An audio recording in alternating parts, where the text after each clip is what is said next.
Welcome to the Calder Farmstead. Now the Ice Hawks back out to center in transition. Carlson with Quenneville 2-on-1. Right with Carlson, Quenneville scores! Here's a chance for Carrick. Fighting scores! Off the face-off! Up in Zeminger. Pulled back to Werenski. Has it. Shoots one. Bounces off a man. 5 seconds left. Werenski. Another jam on the shot. Turning and firing. They go! Scores! They score! Now they catch each other. They both go right over the top. Matching rights to one another. McDermott gets the helmet off of Cassie. And now with 9 minutes gone in overtime, the Bears breaking out right side with Bear. Looks like cutting to the net. Bear will score! And here are your hosts, Cece and Sean. Hello and greetings from the Mile High city of Denver, Colorado. And Laval, Quebec, Canada. Oh, très bien. Welcome to the Calder Farmstead podcast, episode number 77 for Friday, January 21st, 2022. If you were hoping for a podcast featuring a maintenance guide to moisture levels in grain silos, we are not going to be much help. This is an American Hockey League podcast. My name is CC Hockley, the AHL editor of Full Press Hockey. And I'm Sean O'Brien from Stats Track and the AHL's only league-wide analytics guy. And as always, we thank you for tuning in with us. And if you're new to hearing CC and I talk about hockey, we're going to diverge from our usual weekend preview to name our all-star rosters. However, I'd be remiss if I didn't encourage people who haven't already done so to check out episode 0. It's a short primer on some of the stats we usually are talking about, as well as how we view what's important on the ice. So if you're new to some of the more advanced hockey stats terms like PDO or the point shares model, or newer hockey terms like controlled zone entries, go check that out so you better be able to pick up what we're putting down. I promise it's not that nerdy or technical. It's only 20 minutes, and let's be honest, you wasted 20 minutes today seeing who Bill Hader is dating. You'll never get that time back, so next time, why not spend a little more time with us talking hockey?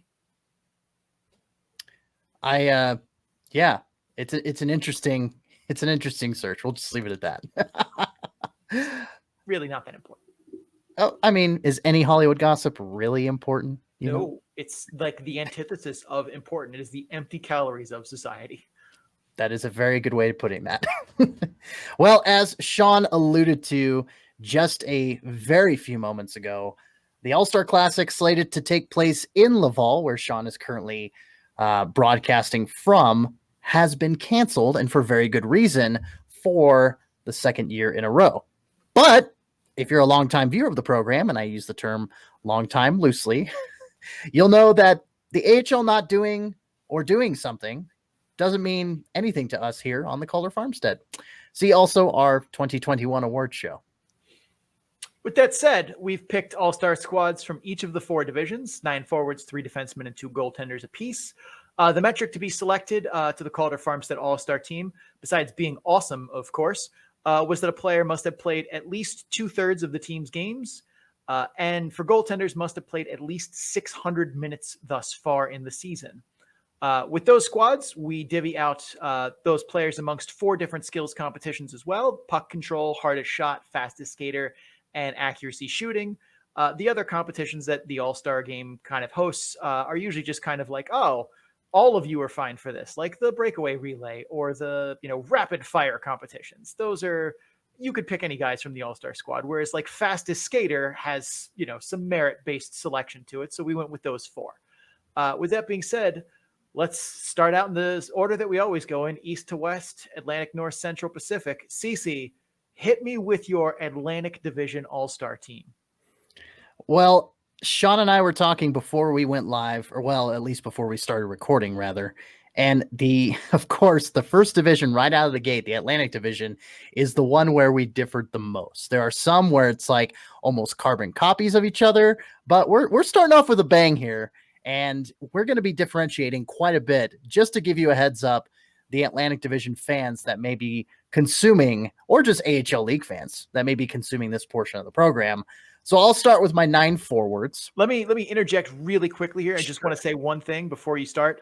We also didn't see each other's team before we revealed our picks to each other. So like there wasn't I see Sean picked this guy, or I see CC picked that guy, so I'm going to do the same or different. Like these were done in a vacuum, completely blind to what the other person did. So sorry. With that being said, go ahead, CC. No, that is a good that's a good kind of disclaimer, I guess you could say, before the picks. So I'll start with my 9 forwards: Chris Terry, Bridgeport Islanders, or Sound Tigers if you're Sean, Cole Lind and Cole Schwint from the Charlotte Checkers, Anthony Greco from the Hartford Wolfpack, Jerry Mayhew from the Lehigh Valley Phantoms, Zach Senyshyn from the Providence Bruins, Matthew Pekka from the Springfield Thunderbirds, Joe Snively from the Hershey Bears, and Valtteri Puustinen from the Wilkes-Barre Scranton Penguins. You want me to keep going? Just all the way through? Let's do my forwards, and then we'll come back and do D, and then goaltenders. So sounds good.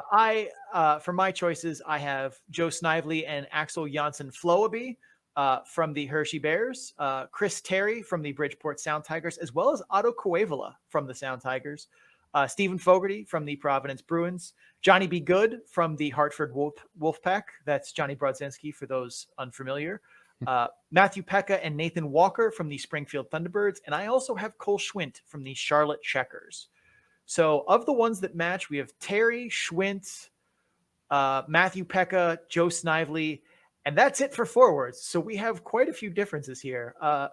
What was the thoughts behind taking Zach Senyshyn over like Stephen Fogarty as well as some others, CC? That was a surprising choice. Yeah, these picks were made in kind of a whirlwind. So there was a certain criteria that I adhered to with forwards. And the Atlantic Division, being the first division here that we chose, again, we both did this in vacuums. So maybe our criteria of selecting all-stars was a little bit different. I will tell you mine, especially in regards to forwards. I looked at, so I was looking at like shooting percentage, it's like I was looking at skill oriented stuff, but I wasn't just trying to be like, oh, this guy has the most points on the team, so I'm going to select him. So let's focus on Providence. So like you said, Stephen Fogarty, Oscar Stien. I don't think Stien actually qualified. He did not. He was going to be on my list too, but he didn't qualify. And Jesper Frodian was one that was kind of on the cusp. It was between him and Fogarty for me. I mean, Senyshyn is leading the team in goals for them, but I definitely feel like at times he's kind of either been super visible or kind of been snake bitten a bit. Same thing with Jesper Frodian. Like, I think they're, in terms of like future prospects to the NHL, probably a lot better than Stephen Fogarty. But having seen Fogarty a lot more recently, in our last weekend series where we covered Providence's 3-3, I felt a lot better about his game, and the model that I use to evaluate players, and as well as my own eye test, had Stephen Fogarty pretty well in there. He was right kind of in that neighborhood. Stephen Fogarty, the 88th percentile first line forward grade. Zach Senyshyn, 86th percentile first line forward grade. So still two very good players in their own rights, just a little bit different than how you would have thought. Yeah, I think it was, if I remember correctly, it was pretty well a coin toss between Senyshyn and Fogarty for me. And I think that, honestly, with that pick, I think I just went with my gut and just kind of said, well, Senyshyn, like all the statistics, I haven't seen a whole lot of him play, either Senyshyn or Fogarty, confess that. But yeah, just in regards to kind of a deeper dive, like looking at your model, like you said, 88th and 86th forward grades, percentiles, I decided to go with Senyshyn. And yeah, I mean, it was a close call. I could have gone with Fogarty, but I don't know. Maybe I looked at that and said, well, I don't see a defenseman from Providence that I would feel comfortable putting in the 3 there over the ones that I picked. So. And every team needs a representative, like the actual All-Star game is, regardless of whether or not we agree with that criteria. We try to at least adopt what the AHL-ish does. I do have one question for you that was a surprise omission for me. I had Nathan Walker, and I thought Nathan Walker was a pretty easy choice for me. So, Cece, why do you hate Nathan Walker? Is Australia just personally offensive to you? I considered Nathan Walker. I do not hate Australia. I don't hate Nathan Walker. I actually I kind of root for Nathan Walker because, he's, one of the few people from like another English-speaking nation, looking at you, Great Britain, looking at you, Australia, that play NHL hockey. Like, and so obviously, Liam Kirk, kind of root for him and hoping the best for him. And Nathan Walker's kind of the same, just these guys that are outliers. But the reason I didn't pick him, I'm looking at his statistics right now, and I guess nothing really jumped off the page. I mean, you kind of have that Matthew Pekka with 28 points, Sam Anas with 26, and Sam Anas with 26, and then Nathan Walker with 23. And yeah, I mean, they all pretty much have the same amount of assists, but Nathan Walker, only has 8 goals, only 2 power play goals, 2 game-winning goals. So I guess, again, not as visually familiar with the Atlantic Division as you are. I couldn't tell you why I didn't pick Nathan Walker. Just nothing really stuck out to me. That's fair. And I had trouble with the Atlantic Division as well. I felt like there were about 5 just absolute dunkers for me. Snively, Terry, Fogarty, Brodzinski, Pekka.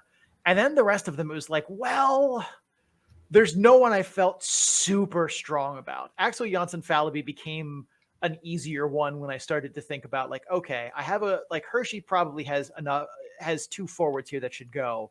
And then I had to think about balancing representation for all the teams. And I thought about Valtteri Puustinen. I think he was on my initial Atlantic Division roster. But then I saw that P.O. Joseph just slid in for that cutoff point. And I'm like, oh, that's my guy. That one was that kicked Valtteri Puustinen out for me, which then freed up space for Axel Jonsson-Falaby, who also made it easier when I was thinking about, all right, who am I putting in the fastest skater competition? that definitely influenced my choice at least a teeny bit. Like, Falaby's had a great year. He's a great 200-foot player, but the man can fly. And watching that, hair flap behind him as he's doing the lap, that appealed to me. So that was part of that selection. Koivula was a tough one for me. Like, that was him. Cole Schwint was a hard one for me. And Walker, it was like they were all guys who I'm like, there could be like 6 guys that kind of sort of fit in. I thought about putting Sam Anas in, but I was like, I don't think he's been a lot better recently, but he didn't quite rise enough to the threshold where I felt comfortable bumping one of the other guys for him.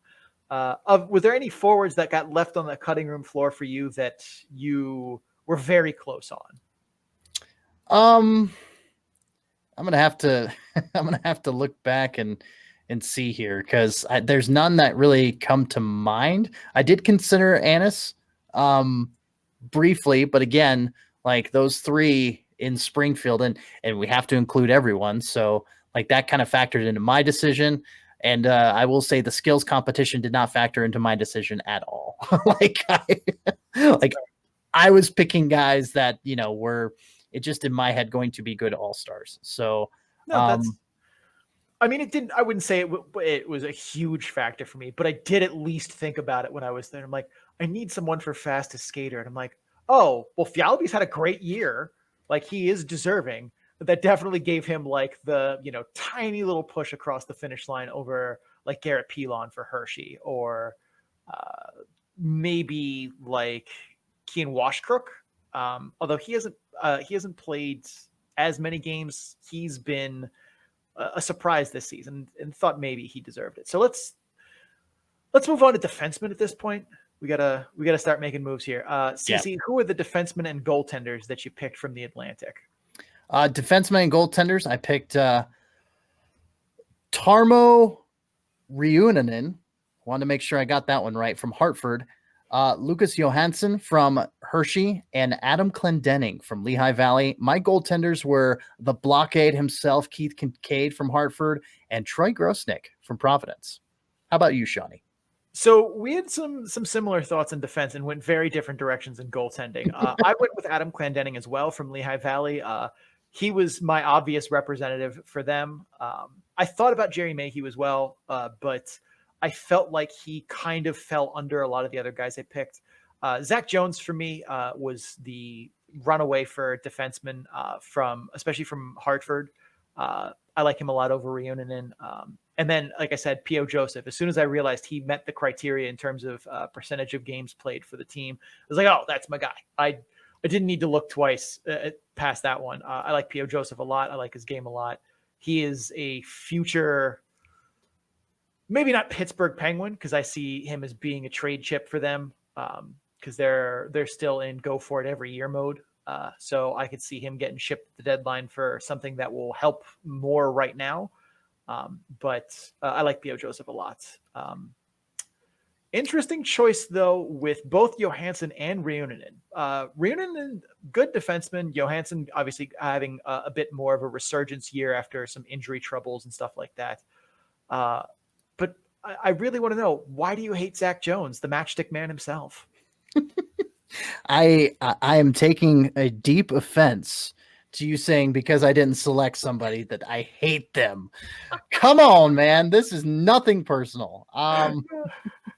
Again, this was kind of a whirlwind. We talked about this, gosh, what, a day and a half ago? It's like, all right, let's do all-star picks. And it's like, okay, here we go. It's just like, I don't know. I can't tell you anything edgewise what put Reunanen over Zach Jones. And my computer is just running slow as all get out, slow as molasses. So I'm gonna have to look up here on some Hartford statistics. Give me just a moment, and I can maybe tell you why. Again, not being as uber familiar visually with the Atlantic as you. Okay. I will say I will talk for you here while you look stuff up. Okay. I will say goaltending for the Atlantic was hard for me. Like, I thought Decord was a pretty easy one, but Grosnick was right there as well. But I also feel like picking a goalie from Providence was challenging just because they've had, Kyle Kaiser-Soze has played well for them. Jeremy Swayman, although doesn't meet the games played requirement, still very, very good. Grosnick also missed a pretty good stretch of time where the P Bruins were scrambling and signed John Gillies and then just let him walk away for free, which was silly. So that was challenging for me. Grosnick is good and worthy, but I felt like the overall impact. And I chose Joey Decord, who has a whole 2 games played over Troy Grosnick. Keith Kinkade was someone also I thought about, but for some reason, Charlie Lindgren really stuck out to me just a bit more. Also, having Charlie Sideburns merchandise at the All-Star game was something I at least briefly considered, as I very much appreciated the legend of Chucky Sideburns growing. And I felt like I wanted to contribute to that. To go back to the Zach Jones versus Reunanen, the stats have been consulted, and the verdict is I have no idea why in the hell I didn't pick Zach Jones over Reunanen. It just must have gotten lost in the shuffle, man. It just must have gotten lost in, I must have seen Reunanen's statistics and his,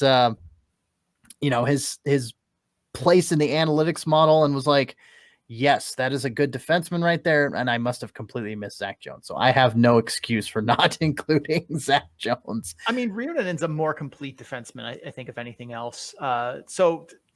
Zach Jones is very much an offense first and second and third kind of player. His defense is coming along, but Reunanen's is a more solid overall defenseman. I like defensemen who can do what Zach Jones does for the Hartford Wolfpack over, I will take risk takers and more offensive minded guys, because I feel like you can get them to play. Teaching them to play defense is a lot easier than trying to get your defense first guys to learn how to make moves with the puck. To my goalie defense real quick before we finish up with the Atlantic Division. Yeah, Troy Grosnick, over 600 minutes played. Charlie, I don't know why I didn't go with Charles Lundgren. Maybe it was just because it feels like he's been gone from Springfield for so long, even though he played over 600 minutes. And so mentally, I didn't even consider Charles Lundgren or Charlie Lundgren, Chucky Sideburns, whatever you want to call him. but yeah, that's why, I picked Grosnick, 7-2-2, 2.21 goals against average, 0.919 save percentage. just solid figures. And, oh yeah, and I mean, don't get me wrong. He basically took, was in St. Louis from Thanksgiving to after New Year's. Like, right. There is a significant, oh yeah, that's right. He does still play in Springfield here and there, kind of. So that's very fair. Anybody else you want to, ask me why I hate this player? No, that's not my speed, Sean. That's your speed. That's your MO. That's not mine. Or maybe that's your PO. PO Joseph, that is. Anyway, I'm done. I will say Keith Kinkade, the reason I chose him, I mean, he's got 12 wins, one loss, regulation loss, and three overtime losses. I think the Grossnick statistics. Yeah, that's correct. Psyching myself out here. Freak out. Gonna turn macho status here in a second. But with Keith Kinkade, he's got 3 shootout wins, which, he was tied with Jussi Sauninen before he got that 4th on Saturday night against Milwaukee. But yeah, Keith Kinkade, you just got to love it when I say the old guys, but like the older guys, the Keith Kinkades, the Cal Pickards, the guys that are, sticking around into their late 20s and early 30s in the AHL, now that it is a developmental league fully, after, being a step, I don't know. I don't know why I used air quotes with developmental league anyway. So, but yeah, Keith Kinkade, those are my reasons. Just very impressive, win total, not a whole lot of losses. And yeah, the shootout wins stuck out to me. All right, then. I think that about covers it for our division. You want to take us to break here? Yes, absolutely. So we are going to take a break here, as Sean said. So bluntly and quickly. After the break, we'll get to the North Division All-Star teams. And if you're just here for the Atlantic Division, thank you for stopping by. Don't forget to subscribe wherever you're listening to us from so you get episodes in a timely fashion. Also, check us out on social media. Links to our social media, as well as links to our YouTube channel and popular podcast links can be found at our Linktree page. The link to that is linktr.ee/the Calder Farmstead. We are going to run some advertisements. Yes, indubitably. So hang on tight and we will be right back. Pip, pip, cheerio.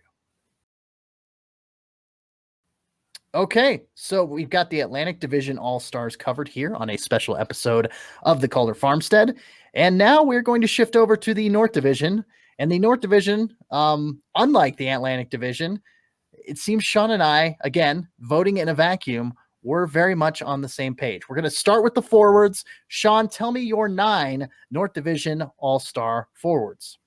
Yeah, I felt like a lot of the Atlantic Division was a very no-brainer kind of one. We have one different guy across all 3 group categories here for players. I have Jack Quinn and Michael Marish from the Rochester Americans, Jake Lucchini and Igor Sokolov from the Belleville Senators, Chase DeLeo and Fabian Zetterlund from the Utica Comets, Laurent Dauphin from the Laval Rockets, Brett Seney from the Toronto Marlies, and Gabriel Dumont from the Syracuse Crunch. And I had pretty much the same thing, pretty much. I had Jake Lucchini and Igor Sokolov from Belleville, Laurent Dauphin from Laval, Jack Quinn and Michael Marish from Rochester, Gabriel Dumont from Syracuse, Brett Seney from Toronto Marlies, Josh Ho-Sang, also from the Toronto Marlies, and Chase DeLeo from Utica. So the only difference that we had in our forwards was, Sean, you picked Fabian Zetterlund of Utica, which was a very worthy choice in my opinion. I don't fault you for that at all. And I chose Josh Ho-Sang. So Sean, did you even consider Josh Ho-Sang for this team? I did, but very briefly. He's been good this year, but I didn't feel like he quite rose to the level where I felt like, oh no, he definitely should be bumping Fabian Zetterlund, who's having himself a year. Other than that, like I felt like of the 9 forwards, 8 of them were pretty obvious ones. So it's not that surprising to me that we had so much overlap. But like Brett Seney was the easy one from Toronto. I thought obviously the Rochester guys. I thought about JJ Peterka, but he was another one where I'm like, don't get me wrong, I love me some JJ Peterka, but I didn't feel like he was, so I didn't feel comfortable putting him over Fabian Zetterlund. Laurent Dauphin, someone from Laval had to go as part of, and especially given that it is in Laval, I'm sure if the AHL picked these rosters, like 3 other Laval guys would have somehow managed to get in.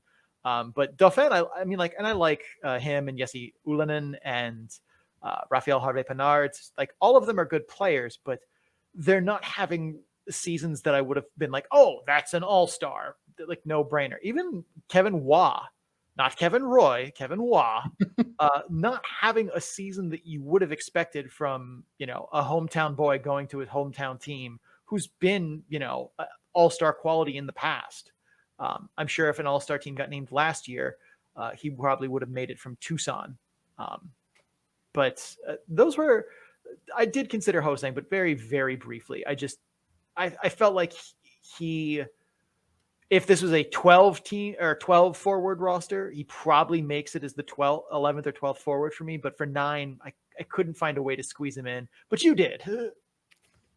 Yes, I did. Again, I love the stories behind the players. And I know that, when picking an all-star, stories don't exactly make you an all-star unless your name is John Scott, but, or it's a fan vote. But with CC Hockley voting, like it stuck out in my mind. It was fresh in the front of me brain that Josh Ho-Sang, after playing last season overseas, comes back to the AHL. You hear all, these reports of him, not being a team player, not, gelling with X, Y, and Z, with his time with the Islanders organization and Bridgeport, et cetera, et cetera. And, coming back over, and just, I remember the first few games of the season that, it seemed like Josh Ho-Sang was just all across my social media feed, scoring goals, facilitating goals. And, he's kept up a decent pace, not quite a point per game, but, 11 goals, 9 assists, 20 total points in 27 games, and keeping it. He's always been a pretty disciplined player, 10 penalty minutes. So that's not a big surprise there, but yeah, I mean, just I love a good comeback story. I won't speak for you, Sean, but I love a good comeback story. And with the fact that he's come to Toronto and, you could fit Brett Seney in there too. I mean, just, waiting in mediocrity over with Binghamton last season. And then, coming over to the Marlies. Oh yeah, he leads the team in scoring now. So, and the Marlies having themselves, quite a beginning to 2022. And yeah, I just think both of those guys being on that team is a testament to how well the Marlies are doing this year. Yeah. And they have both been very big parts of their success. Alex Steves, I believe his name is, also a big part of that team, but he was another one that I'm just like, if we had more spots, he might have snuck in on mine. But I felt like, for me, Fabian Zetterlund is someone too, who also, like you said, with Brett Seney, just kind of stuck in, a Binghamton team that was going nowhere with, a coach that was not someone that should have been in the league. But Fabian Zetterlund, like, I like that kind of comeback story as well. I mean, he still was not horrible last year, but like, he doesn't have that like AHL level, like, oh, well, if he doesn't make it this year, he'll be there next year and the year after and whatever. Whereas like, if Andrew Poldarowski didn't make our all-star roster, you'd be like, oh, I'm sure he's super bummed about the fact that he wouldn't get to go to an all-star game because he's been to like 7 of them. Whereas like for Fabian Zetterlund, like, he's deserved it. And, maybe he makes the NHL next year. And I don't think it's speaking out of turn to say Fabian Zetterlund probably won't make an NHL all-star game. But this could be his only shot at an AHL all-star game. And I felt like for that reason, I gave him kind of the bump over some other guys. But let's move on. I'll, if you want, I'll just read the defenseman and goalie, since literally both of us chose the exact same 5 guys here. Go right ahead. So on defense, both of us took Jake Christensen, Joseph Dusak, and Riley Walsh on defense from Cleveland, Toronto, and Utica, respectively. And then we both took Nico Dawes and Eric Halgren from the Toronto Marlies. Nico Dawes, the Utica Comets goaltender. Akira Schmid, in case anyone is out there wondering, just missed the 400 minutes cutoff to be qualified 600. for our experiment here. Otherwise, he clearly is, a bad man in that, but did not quite make the 600 minutes cutoff that we set somewhat arbitrarily. I think we chose that because that is what the AHL.com goalie stats page has, is their qualified goaltenders. And we had to make a cut somewhere, and that seemed like a reasonable one, so we went with it. But that left Akira Schmid on the outside looking in, but it left us Nico Dawes. So if we had loosened that a little bit, Akira Schmid would be here instead of Nico Dawes. But regardless, I mean, we picked the same dudes. And I feel like for goaltending, this was not that close. Like, as much as I want to kind of shade the Utica goaltenders for having a great team that played in front of them, I also feel like watching Merrick's Mittens really struggle with the exact same team in front of him, more or less ish, kind of spoke to how good both goaltenders actually really are. Eric Halgren has definitely stood out for the Marlies, especially given that the defensive environment by my model's rating of defensive environments for the Marlies is one of the worst in the league. And yet he has still played that as well as he has, despite, getting shelled and having to make big saves every night. Whereas I don't feel like Schmid and Dawes have necessarily had quite as hostile a workplace in terms of shots against. I remember. Oh, go ahead. Finish your thought. I was done. Oh, okay. All right. I remember when you took an episode to, go to a friend's wedding that one weekend, and I had 5 guests on the show, which may have been 1 or 2 too many because it ended up running 2 hours and 30 minutes or something like that. But I digress. One of those guests was Luke Garrison, our Toronto Marlies correspondent and Seattle Kraken correspondent for Full Press Hockey, doing double duty NHL and AHL wise. But Luke had mentioned, and we had talked about Halgren going down with injury and just kind of the, who's going to play goalie for Toronto. And thankfully he wasn't gone long because, he is a huge asset to the team and just a great story, after playing in 1920, after playing with Tucson and Rapid City, and also sometimes in the Swedish Hockey League that season as well, and in Liga that season as well. Wow. He went over and played in the Swedish Hockey League again in 2021 before coming back and, signing with the Marlies. And it's been a great fit for the 25-year-old. And I really think that, moving forward, with the Marlies gelling together on the offensive side of the puck and defensively creating hopefully a little bit better of a defensive environment moving forward, Halgren and the Marlies can be more of an upper echelon playoff team in the North Division, at least.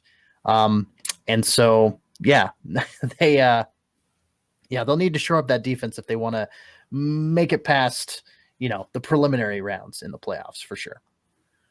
Yeah. And I mean, for me, Jake Christensen was an easy choice too, especially as Cleveland doesn't have a lot of other really standout representatives, but I think I probably would have taken him regardless of, the season some of the other monsters are having, underwhelming as they are. He's been one of the few bright spots on that team.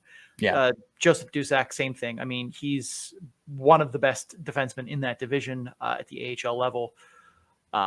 And there weren't really a lot of other choices for defense, I feel like, inside the division. The Oskari Lochsanan for Rochester was one I thought about at least, but was someone I couldn't quite put in, even though I feel like he probably has an NHL future. Like no one on Laval really kind of, some very brief consideration to Toby Paquette-Bisson because it was in Laval, and I'm like, well, should we try and squeeze another Laval guy in there? But I'm like, no, that's really, forcing it when it doesn't need to be done. Right. But yeah, nobody else really kind of jumped out from the page. That I think that's also why we kind of ended up with the same guys. So that being said, anything else before we move on to the Central Division, CC?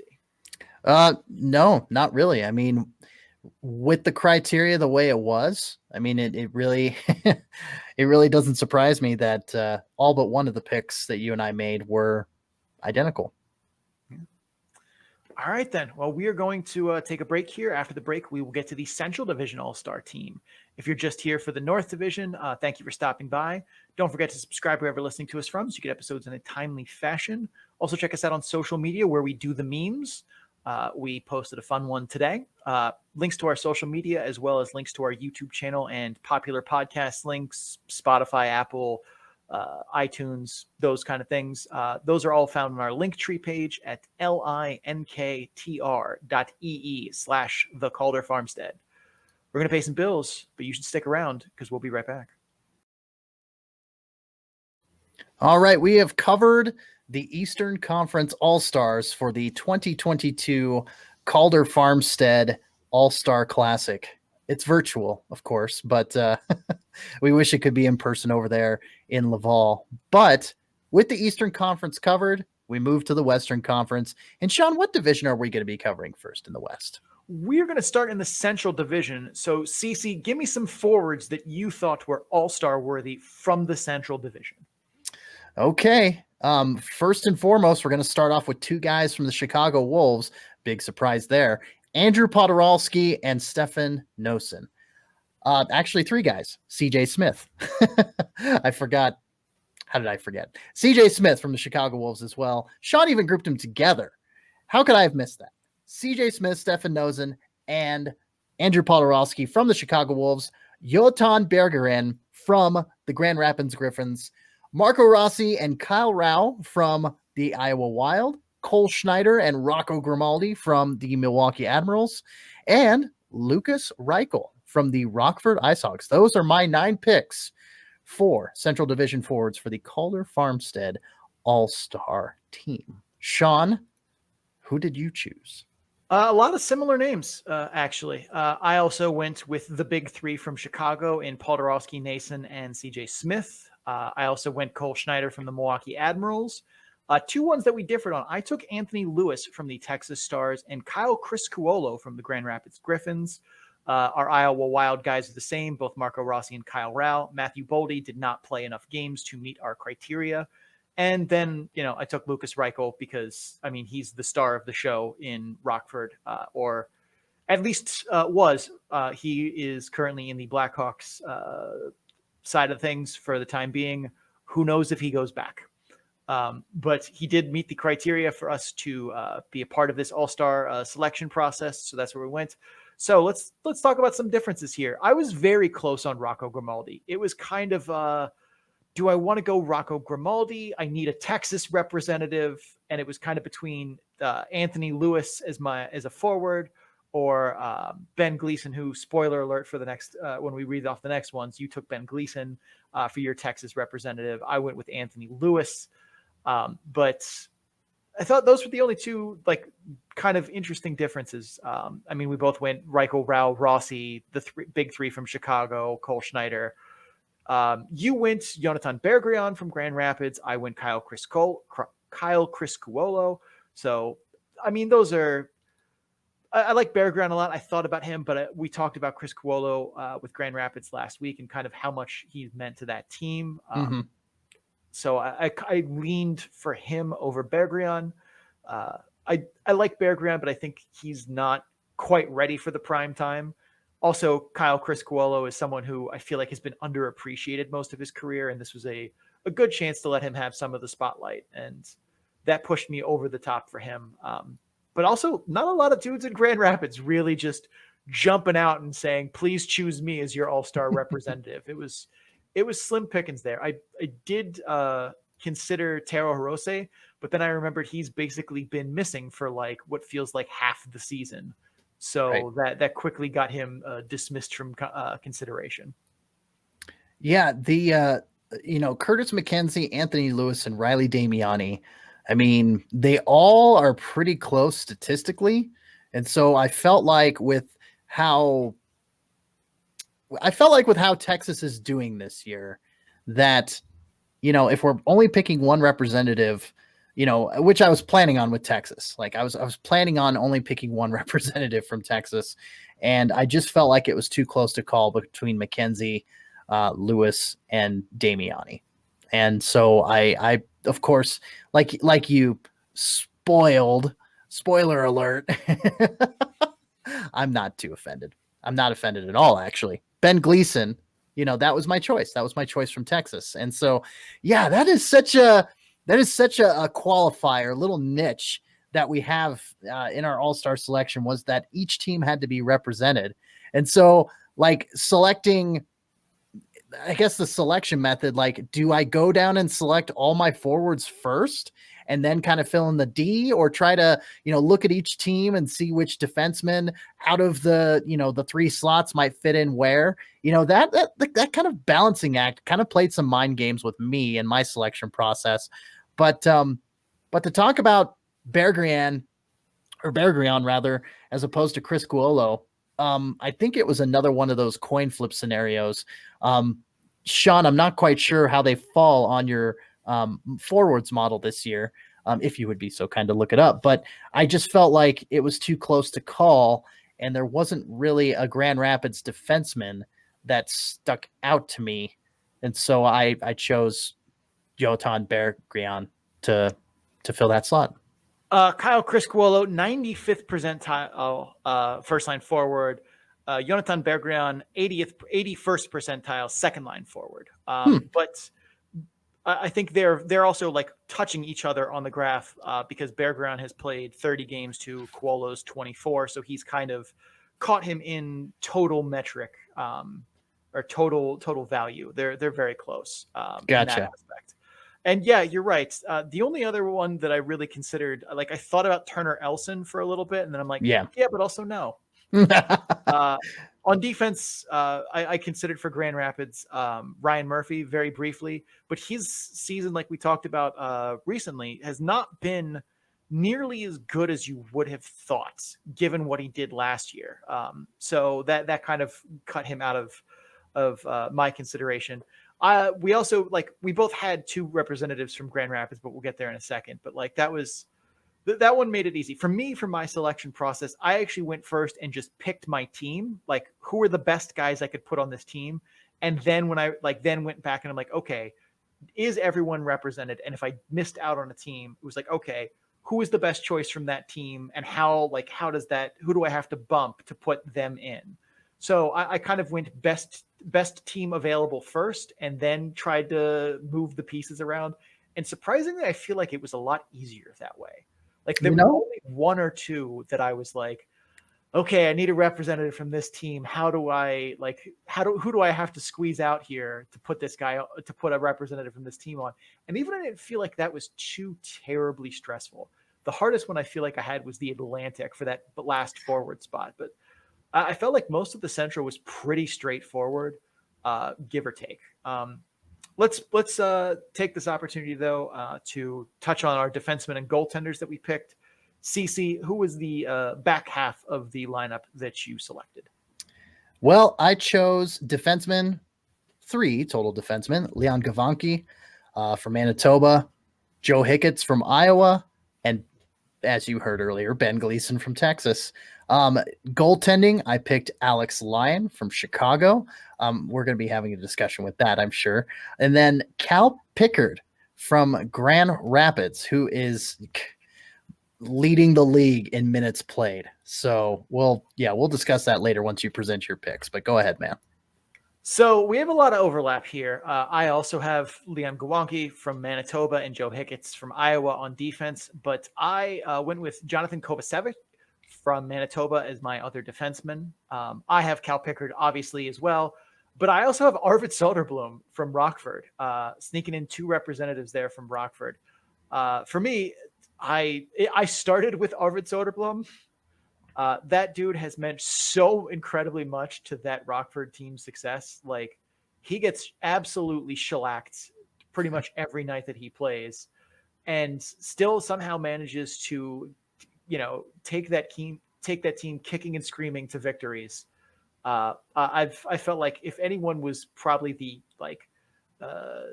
in the MVP conversation that may be a little bit under the radar. I felt like it was Arvid Soderblom just for what he means to that team's success. Whereas Calvin Pickard, I felt like was a pretty easy choice too from the Central.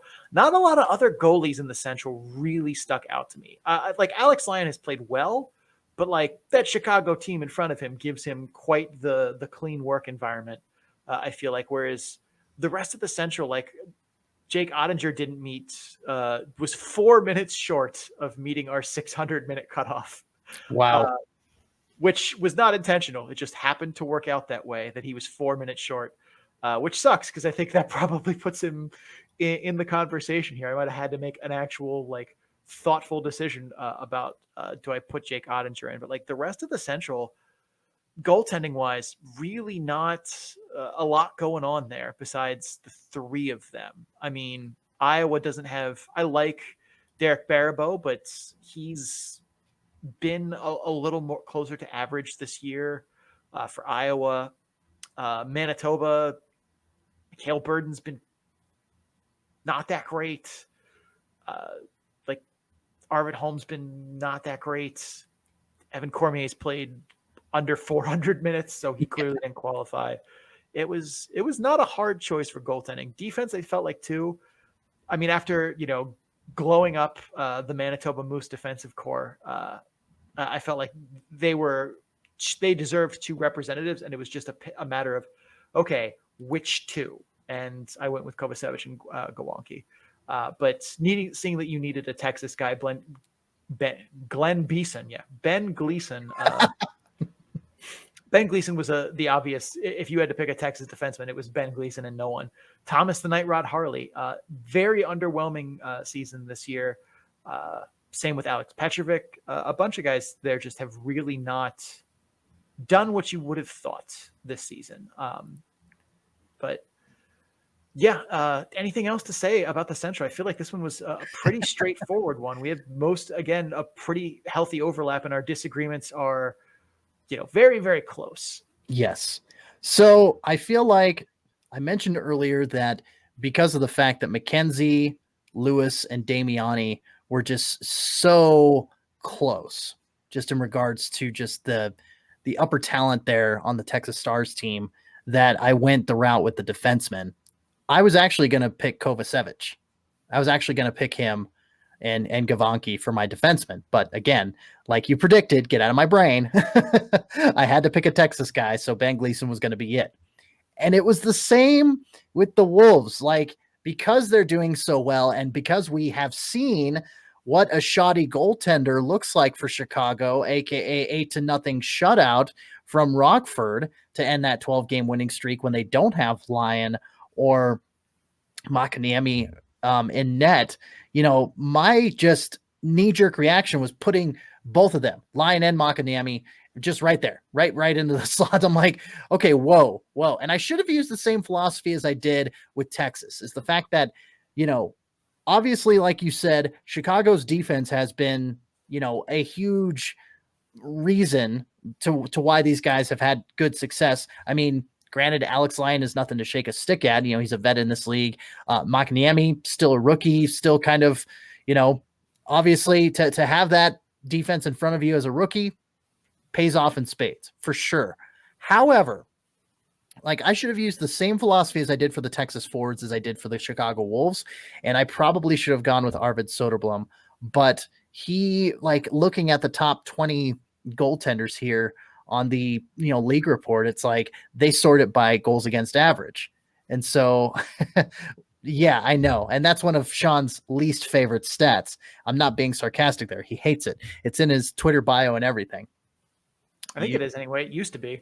It is. It says GAA. I think it's the last one, along with plus minus and another statistics equals trash can emoji. So yep, face-offs, plus minus, and GAA are trash. Yes, there you go.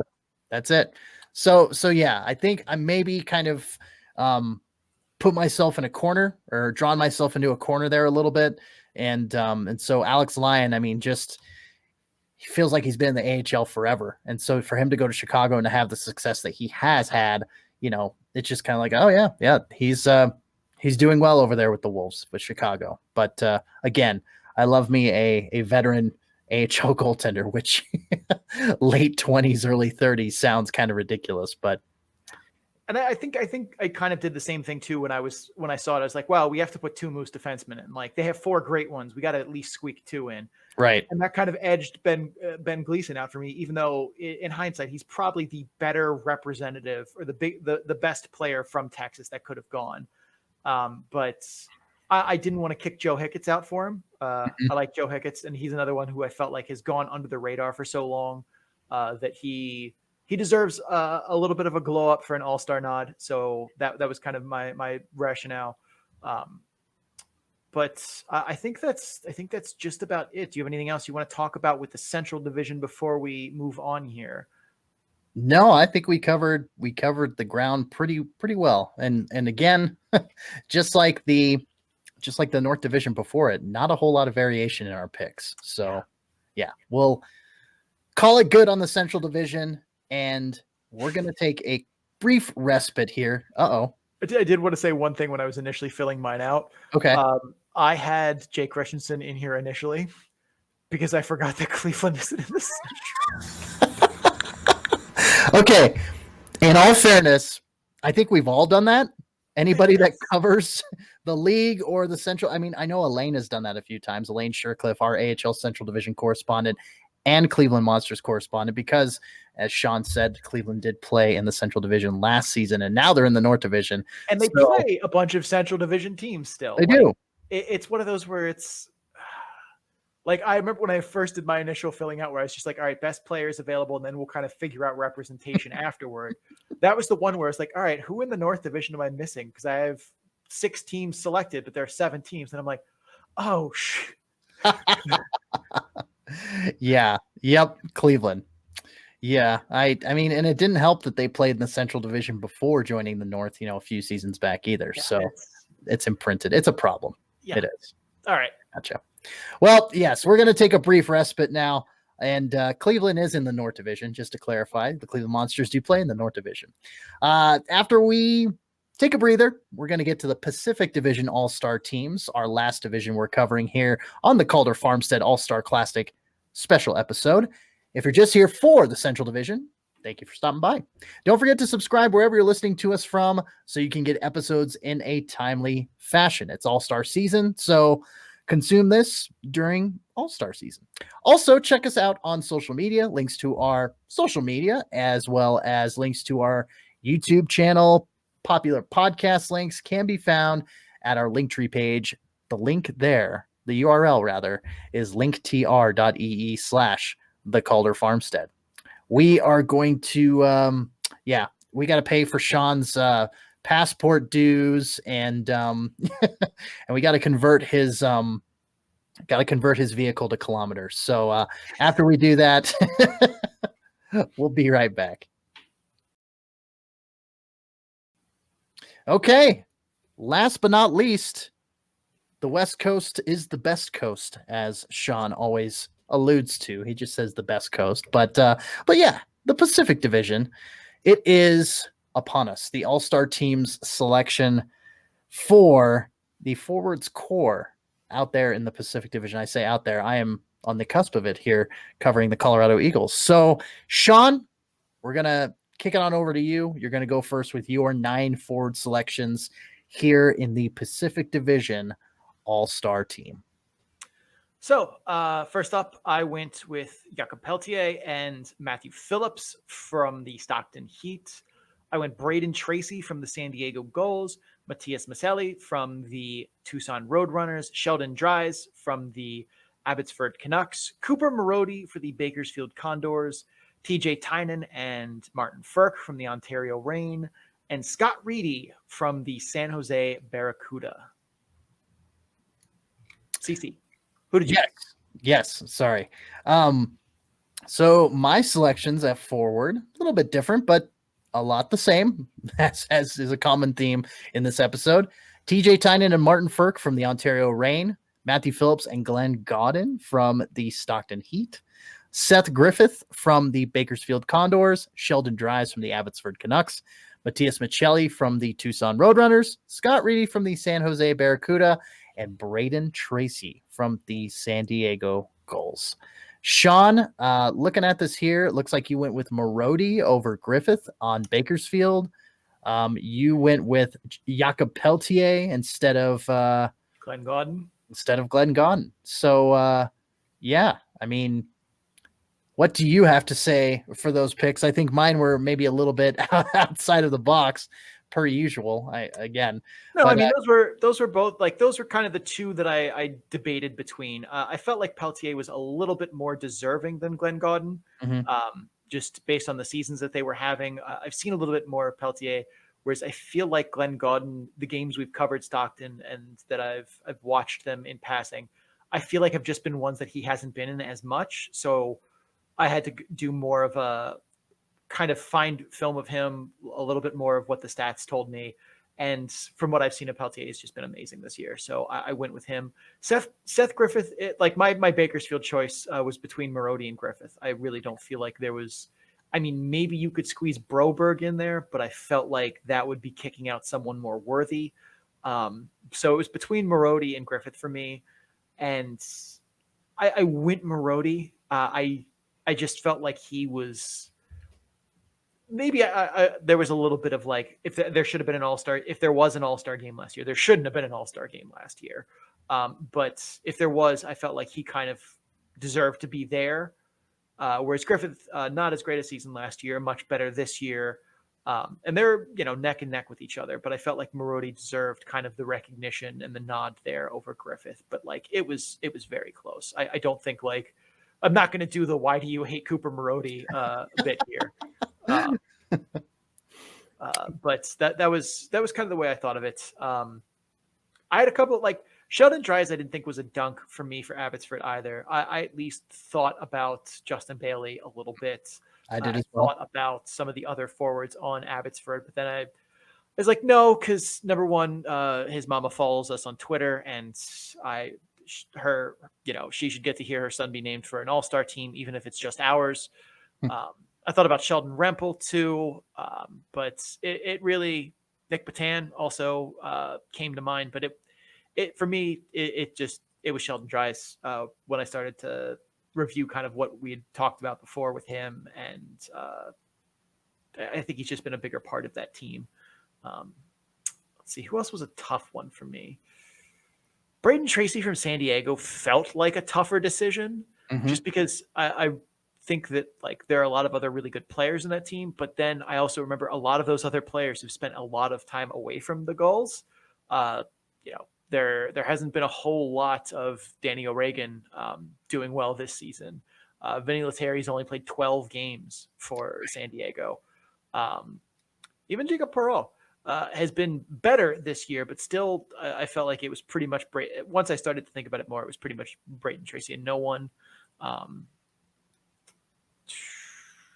That for forwards, this was, I felt like a pretty open and shut one. Matias Michelli was, pretty much it. Nobody else really, I felt like I could have put over him. Jan Janek's been okay, but yeah. Yeah, Michelli's Michelli. I mean, he was gonna make it. Yeah, no matter what. Part of me also considered sending Evander Kane just for the pure troll effort, but I'm like, no, that's not. He did not qualify, Sean, so that would be quite the troll effort. But yeah, that's Joachim Blichfeld has played well as well, but Scott Reedy has pretty much been the offense for that team for quite a while now. So that was right. Yeah, I thought about Ryan Merkley on defense, but then again, like because we have the same three defensemen, it was kicking out a more worthy defender in my point. Yes. Yeah, so with that being said, let's move on to defense and goaltenders here. We have the 5 of the same 6 guys in the back end here. I have Jordan Gross, Daniil Miromanov, and Connor Mackey as my defensemen, and I'm going to spoil it. You have the same guys. We both have Teen Wolf, Dustin Wolf from Stockton. I have Logan Thompson, and you have Matthew Villalta. That is correct. Cece, why do you hate Logan Thompson? I don't. He's just had a bit of a dip this year. A little less. I guess I'm comparing it too much with last year. And Logan Thompson's a great goaltender. You and I both know this. If we weren't the if we weren't the podcast that had the patron saint of Thomas Scholl, may he continue to play well over with Pruestral in Europe. But if this wasn't the podcast of the patron saint Thomas Scholl, then maybe Logan Thompson would fill in as a surrogate saint of the podcast. It definitely does feel like he is. I remember I said earlier in the season that he was going to be the first back-to-back Aldridge Baz Bastion Award winner in NHL history. And I still think that is a very real possibility, but it's not nearly as much of a, like, I feel like when I said it, it was like, it sounded like a hot take, but then you looked at it, it's like, no, that's probably what's going to happen. And I feel like it's at least gotten cloudier since then. Like he's still a great goaltender, but I feel like he hasn't had the just dunker dominant season that he did last year. Like there are others that are in his stratosphere, not so much that he's played worse, but there are others that feel like they're breathing down his neck in terms of best goaltender award. Whereas I feel like I couldn't put any of the Reign goaltenders in there just because, like, I think they played well because the Reign have not played well in front of them, needless to say, but like I couldn't bring myself to put one of them in. That's fair. And upon further review, which we can do here at the Calder Farmstead, Logan Thompson's played 4 more games, almost 200 more minutes than Villalta. And so, Villalta's 12-2-3, record may have appeared a little more sexy. And maybe it was just Ontario that appeared a little more sexy. And maybe that was in my brain from what you said earlier about the, Logan Thompson being the first back-to-back Baz goaltending, goaltender of the year award winner, and just him, having the record that he does currently. But you've also got to remember, I mean, the man has played, 1,200 minutes almost. He's about 7 minutes shy. And there's only a couple, Dustin Wolf and Cal Pickard. Oh, and Justus Auninen. How could I forget that? The Eagles have been running the wheels off of Auninen for sure. Well, they've been playing him a lot. They haven't been Mikhail burdening him by any means, but I digress. In hindsight, my first choice was Thompson and Wolf. I literally typed that into the outline. I said Logan Thompson. And then I'm like, well, that record's kind of, and again, with the expectations so high, I mean, he still has one of the best save percentages in the league. Like, it's just Henderson around him needs to win some damn games. So in hindsight, you know what? I'm going to change my pick. I'm going to do it. Jesus. I'm going to change my pick. And instead of Villalta, I'm going to pick Logan Thompson. I can do that because we haven't moved on to the next segment. And this is a show that I co-host, so I can make the rules. So also the AHL is not our supervisor. The AHL, you're not my supervisor. So yes. So Logan, look at that. Logan Thompson, Henderson Silver Knights in the outline right there. Been there the whole time. Been there the whole time. Yeah, I don't know what this talk is all about. I mean, the rest of them too, I feel like defensive wise, it was kind of hard to find a defenseman that you were like, oh, absolutely that guy over everyone else. Like it very much felt like the only, I think, defender I thought about that didn't end up making it was, oh my God, I just lost his name and I'm going to look it up right now. Cause we talked about him earlier this season. Andy Welinski. Andy Welinski. Yes. Andy Welinski was the only other one from the West or from the Pacific that I was like, maybe Andy Welinski.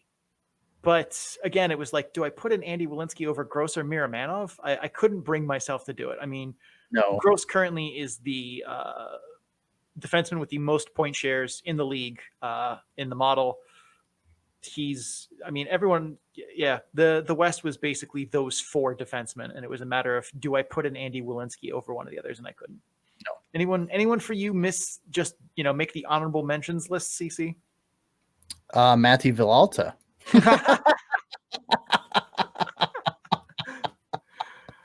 Yes. I mean, defenseman was pretty straightforward. I mean, between Connor Mackey and Andy Welinski. Yeah, it was Connor Mackey was after a very short deliberation period was the choice that I decided to make.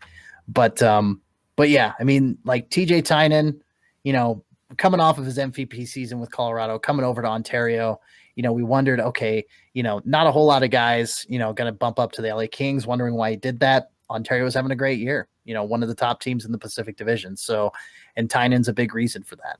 He's again, one of the best playmakers in the AHL, if not, the best playmaker, at least in the Western Conference. So yeah, it's a lot of no-brainers. I mean, Michelli, like you said, Scott Reedy out in San Jose. The only regret I think I have is Jakob Peltier. I think Matthew Phillips and Glenn Godden were so close that I'm like, I did the reverse Uno on my brain and didn't go the Texas Stars route with, not picking any of them because they were so close. And I should have just picked one. I should have picked Peltier and either Godden or Phillips. Brain fart. Sorry. So yeah. I will say there were definitely some defensemen that were in consideration, but I couldn't move myself to put them in over the guys I chose. Right. Jordan Spence, at least from Ontario, was in consideration. If Sean Dursey were still in the AHL and met the game's requirement, he probably would have made it. He is currently the 100 percentile defenseman. He is the number one defenseman by the model on a per game basis, but he only played 13 games. But I mean, in those 13 games, he was just he murdered fools. Broberg, I at least considered briefly. Same with what's his name? Nicholas Brillard. I at least briefly thought about him, but just they were guys where I'm like, I haven't been as impressed with Brillard as the model is, to be completely forthcoming. And the bits and pieces I've seen of the goals, we covered them last weekend. We covered them earlier in the season. And I've never seen him as a defenseman who, when I watch the film from them, I'm like, oh, who is that guy that like just made that play or whatever? It's never Nicholas Brillard ever. And that kind of kept him off my ballot. Broberg, I like a lot, but they're still, I couldn't put him in over one of the other guys, especially like his defense still is a little shoddy, and that kind of took him off my ballot. Anything else you want to say about the best coast here before we move on to our skills competition selections? No, sir. No, I think we've wrapped it up and put a nice little bow on the Calder Farmstead All-Star teams for 2022. All right. Well, we're going to take a break here. After the break, we will get to the skills competition selections. If you're just here for the Pacific Division, thank you for stopping by. I guess you'll never learn who the fastest skater selections were going to be. But don't forget to subscribe wherever you're listening to us from so you get episodes in a timely fashion. Also, check us out on social media where we post memes, have fun, and occasionally trash talk Twitter accounts and beat them in Connect 4. Well, all of the links to that can be found on our Linktree page, as well as links to our YouTube channel and popular podcast places. You can find all of that at our Linktree page at linktr.ee/the Calder Farmstead. We're going to pay some bills, run some ads. We will be right back. Stay tuned. All righty. It is time for our all-star skills competition. It is virtual and it is completely hypothetical. So we have 4 categories from the players that we chose to make their respective divisions all-star teams. So the first category is the puck control relay. Second is hardest shot. Third being the fastest skater. And lastly is the accuracy shooting competition. So without further ado, I guess I will go first. Sean? Yeah, go ahead. Tell me your puck control relay team here. Okay. So out of the East, I picked, we also had 2 forwards and 1 defenseman, like we said at the top of the program, for the East and the West per competition from the all-star teams that we selected. So in the East, my 2 forwards were Michael Mersch from Rochester and Josh Hosang from Toronto. Defenseman was Lucas Johansson from the Hershey Bears. In the West, TJ Tynan from the Ontario Reign, Jonathan Bergeron from Grand Rapids, and Ben Gleason from Texas. Shawnee, who did you have for those silky mitts in the puck control relay for your East and Western Conference All-Stars? I went with Stephen Fogarty, Providence Bruins, Chase DeLeo, Utica Comets, and Joseph Dusak from the Toronto Marlies. Out west, like you, I went TJ Tynan from the Ontario Reign. But then I pivoted and went Marco Rossi from the Iowa Wild, and Jordan Gross from the Colorado Eagles. I had some I feel like the puck control relay was one that was a little easier to pick. I felt like that was the most straightforward of the categories that we chose for our all-star skills competitions. I felt like this was the easiest one. This one was full of dunkers for me. Even though we both picked Tynan, I think most of the diversity in our groups is more of the differences in the players on our teams. If I would have put Hosang on my all-star team, he makes this event hands down. I'd say he's probably one of the better puck control guys in the league. Bear Ground, same thing. I think if he makes my team, he makes this event for me. But yeah, any comments as to, why I hate Michael Marish? No, actually. So, I mean, it's a bit of an interesting dynamic now because of the fact that we do have some, variance between our two rosters. Like you go with maybe Michael Marish in another category over, another guy in the Eastern Conference. So it's just the strategy of picking the skills competition now because we chose different people. I mean, we could have gone with the same guy in different competitions, but that could have kicked another guy who was more worthy out. And it's just kind of the all-star selections as well. So. And then yet we go to hardest shot where we have very much a lot of overlap. But I mean, right. Hardest shot is one where there were a couple where it's like, oh, duh, that's the guy you put in. Right. Exactly. So here we are. Hardest shot. In the East, I'm going to pick Igor Sokolov. No surprise there from Belleville. Jack Quinn from Rochester. Those are my two forwards. Defenseman Adam Clendenning from Lehigh Valley. In the West, I'm going to save the best for last. We're going to go CJ Smith with Chicago, Leon Gavanki as the defenseman, and then forward, Martin Ferk, of course, with the Ontario Reign, the last champion of the 2020 All-Star Festival in Ontario back in January. Feels like a lifetime ago, but that really does. I really thought that was longer ago.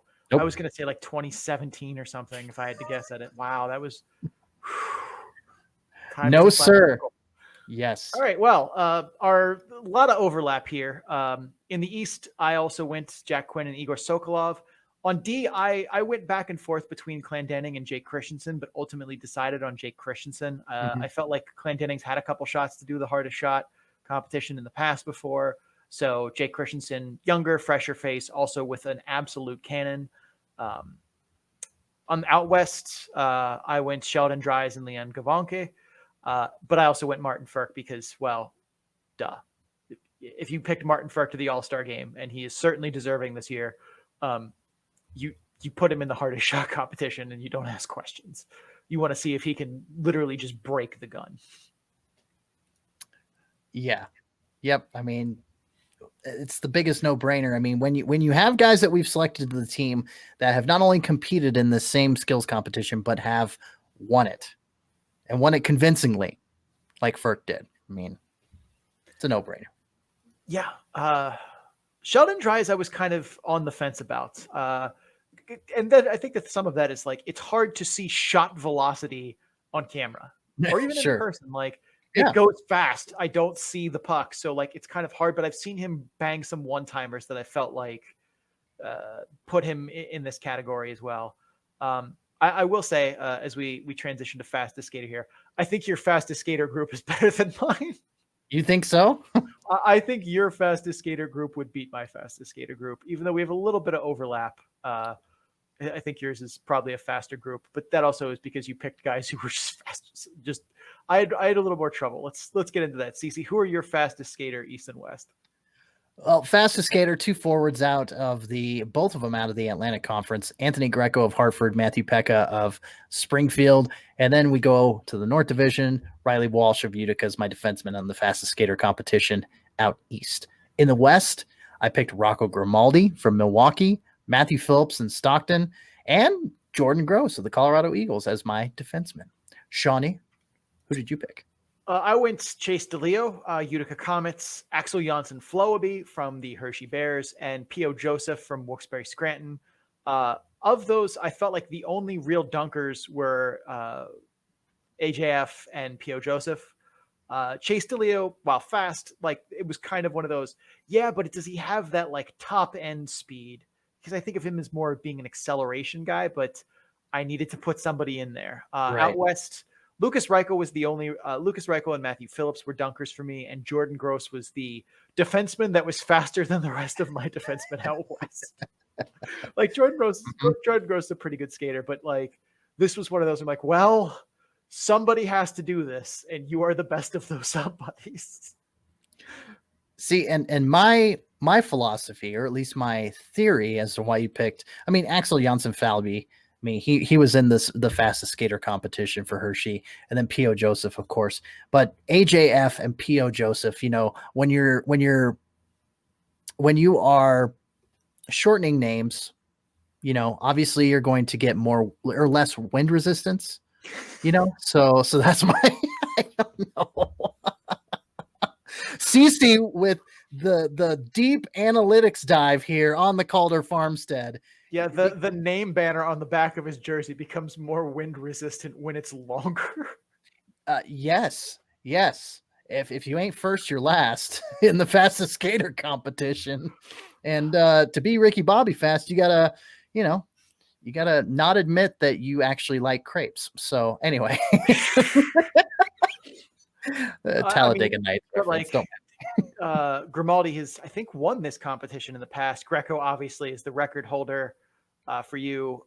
I like Falby a lot. I think a Falby, Grimaldi, Greco race would be very interesting. That would be appointment television for this competition, though. That's for sure.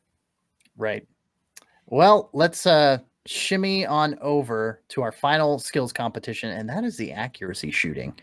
And there's looking at both of our rosters, maybe a little bit of overlap here, but not nearly as much as there is difference. So without further ado, may I? All right. So Joe Snively with Hershey is my first forward from the East. Jerry Mayhew, Lehigh Valley, second forward from the East. Riley Walsh from Utica, my defenseman from the East. West, my two forwards were Matthias Michelli in Tucson and Andrew Podorowski in Chicago. And last but not least, my defenseman, Danil Miramanov from the Henderson Silver Knights. Shawnee, your final picks for the last skills competition, the accuracy shooting. So I went with Chris Terry, who's done this event in the past before, and I believe has won it. So that was a dunker pick for me. I also went with Fabian Zetterlund. I've seen him shoot in the past before, and while he has a pretty heavy shot, I feel like he definitely has the accuracy that you'd want for this competition. And then in my defenseman, I felt like Riley Walsh was the obvious choice. Probably the best shooting defenseman in the Eastern Conference right now. Out west, very similar. I went Matthias Michelli and Danil Miramanov, but I went Scott Reedy over Andrew Podorowski. Mostly because I felt like Podorowski's done this exact event before and did well, but I felt like this is a good opportunity to showcase Scott Reedy, who is a pretty accurate shooter, especially from in close. So I felt like this would be a good spot for him. Miramanov was the obvious one for me too. I really didn't know if I picked a different defenseman from the West, like who it would be for this competition, as Miramanov was pretty much the runaway for me. Yeah. I mean, it's, I guess, what are your other two choices? Well, two choices. I mean, I guess you've technically got 5 other choices out West, but, you've got, hang on a sec. You've got Gavanki and Kovacevic, and I'm trying to remember from memory here who you picked. Joe Hicketts was the other one, and then I had Connor Mackey and Jordan Gross. Like, I think of Gross and Mackey as more distributors. Gavanki has velocity, but I don't think of him as an accurate shooter. I think he's more fastball than he is, slider or curveball kind of shooter. Hickett's, I think of more as being a distributor and a checker than someone who can pick corners. He is more, I would say his shot is heavier than if anything else. Kovacevic is not really a shooter. He's a puck mover in transition, decent skater, very good on defensively. But like the only one who I was like, that's a corner picking, sniping defenseman from a shot perspective is Miramanov. So that's why that was like, well, if I don't take Miramanov, who else? Like none of them from a shooting perspective really jump out at me as being super accurate. It was pretty much Miramanov and no one. Right. I mean, from your side of things, we picked the same defenseman. You could have taken Ben Gleason, but yeah, but I mean, he's having a good shooting year, so maybe there was some room for him there. But no, I felt like this is the obvious. These were the obvious choices. And with watching Miramanov, play live when Henderson came to Loveland to play the Eagles, and also, just the hat trick that he posted in the preseason for the NHL, like that tends to color your perspective a little bit too. At least it did mine. So I keep saying you, as if I'm projecting my own opinions onto you, and I don't mean to do that. So I'm sorry, Sean. But there it is. All right, then. Any other thoughts on the skills competitions before we move on, CC? Is Jordan Gross the only one that we put in a couple different competitions? Well, you did. You put him in the puck control relay and the fastest skater, it looks like. I did. I thought about putting Riley Walsh in for my puck control relay, but ultimately decided against it for reasons. Well, the other thing too is I'm like, okay, Govanki's the hardest shot for my defenseman for the West. So that one was locked up. Like that dude is a cannon. Right. And for the East, it was going to be either Clendening or Christensen. So that boxed anyone else out from those competitions. Those were the easy ones. Fastest skater, Walsh was, I mean, it was P.O. Joseph the whole way. That was an obvious one. And Gross was the fastest of the defensemen from the West that I chose. So somebody had to do that. Good point. So it was basically either Gross or I guess I could have put, or no, I put Dusak in for the East for puck control relay. I could have put Riley Walsh in there. I was like, okay, but Dusak doesn't have an event. Let's give him one over Riley Walsh. And then for the puck control relay for the West, I guess I could have put someone else besides Jordan Gross, but just I felt like Gross was the best one, and I wanted to theoretically win a theoretical competition in theory. Theoretically win a theoretical competition in theory. Correct. Okay. All right. Well, we're going to take our last break here. After the break, we will get to the speed round where CC and I will drop acid and go on an adventure, or we'll pick all the games to the weekend. Stay tuned to find out. If you're just here for the skills competition selections, thank you for stopping by. Don't forget to subscribe wherever listening to us from so you get episodes in a timely fashion. Also, check us out on social media where we have lots of fun, where we do absolutely no acid. Links to all of that and more can be found on our Linktree page at linktr.ee/the Calder Farmstead. We're going to pay some bills. We will be right back. All right. Well, that will do it for the show for this week. Thank you for watching and or listening. The Calder Farmstead is part of the Full Press Radio Network. You can listen to this and several other great hockey, sports, and sports entertainment programs, or pro wrestling, if you will, at fullpresscoverage.com. You just click the podcast drop-down menu in the top right portion of the website. It's the drop-down menu populating, by the way. And enjoy. And of course, with all the great programming out there, we appreciate you tuning in to our great program here, the Calder Farmstead. And if you guys are enjoying the Calder Farmstead, please make sure you subscribe so you get episodes in a timely fashion. Also, if you're listening on Apple Podcasts, Spotify, or Amazon, please rate and review the podcast. Or if you're watching on YouTube, like the video and comment what you thought of the episode. Doing so helps others find the show, and your reviews help us improve it. You can also follow the show on social media at Calder Farmstead on Twitter and at The Calder Farmstead on Instagram and Facebook. Links to all of that and more can be found on our Linktree page, which is linktr.ee/the Calder Farmstead. Big thanks to Adrian Drake, who made our theme music. You can find him on social media at AD_dysfunction. That's AD_DYSFUNCTION, so he can make music for you too. Cece, where can people find you?